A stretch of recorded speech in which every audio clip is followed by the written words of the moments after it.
Hey guys, Robert the Realtor here. Just checking in. Today we are going to go over market trends. So, who's ready to navigate the unpredictable market of September 2024?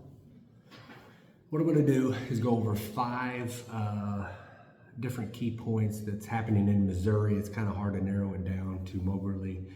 The first one's going to be obviously rising mortgage rates could impact affordability, or lowering rates, same thing.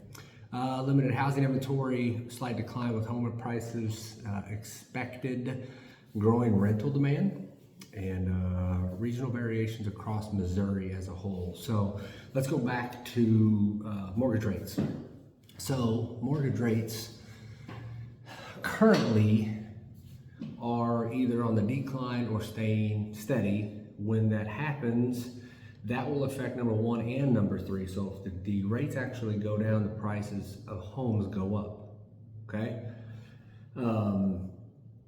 The other part that kind of plays in that's number 2 is the limited housing inventory. I know here in Randolph County we've been pretty steady, but the amount of time I've been in the business, I've obviously seen more listings than what's on the current market now. And what I see is a lot of price reductions or price improvements, however they want to put that, and that is because of the housing inventory. So, number 1 was the rising mortgage rates impact affordability. Limited housing inventory, which we've talked about, slight decline in home prices expected.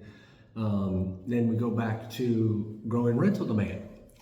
As you can see, when they put out on any social media about rental homes, they go quick, or they are, asking more for rental price than what they normally do. Again, that goes back to number 2, okay, low inventory. But people still need to move, people still need to live, people still want to buy homes, they need to relocate, et cetera, et cetera. And then obviously the regional variations across Missouri, the Columbia housing market is obviously going to do more and better than in Moberly. Why? Well, we got the University of Missouri. Columbia is booming all the way from Hallsville to Ashland. And so their behaviors are going to work a little bit different. They're also building multi-million-dollar properties that are being sold.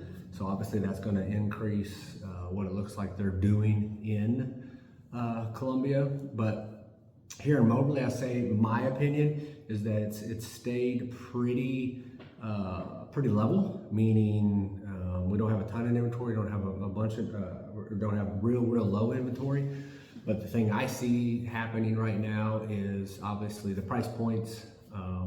I see price points $250,000 or less going a lot quicker than those above that. So that's just my opinion. Days on market have obviously increased during this time as far as listings are concerned. I've seen upwards of, I think the national average is like 50 or 60 days. You might be able to correct me on that as far as days on the market. And then you just see some houses, go in 14 days. So it's a very unpredictable market. And contrary to popular belief, the research that I've done, election season has nothing to do with the housing market. So it usually has a lot to do with inventory and interest rates, right? You don't want to trade your 2% for a 6%. But the good thing is you're not married to the rate. So that's just a little bit on the market trends for September 2024. Hopefully you get something out of this. If you did, please take a moment to like, subscribe, or comment. As far as interest rates, they're hovering in the 6s, okay? That's obviously has to do with your debt to income ratio and credit score, etc. And then so you'd want to obviously reach out to your financial planner or your mortgage broker to find out a little bit more about that. So I appreciate you guys taking a little less than 5 minutes with me to kind of go over this market trend of September 2024. And if you're looking to buy or sell, please let me know. Robert the Realtor here is here to help you out with Realtor Group powered by XP. Appreciate you guys. Thanks.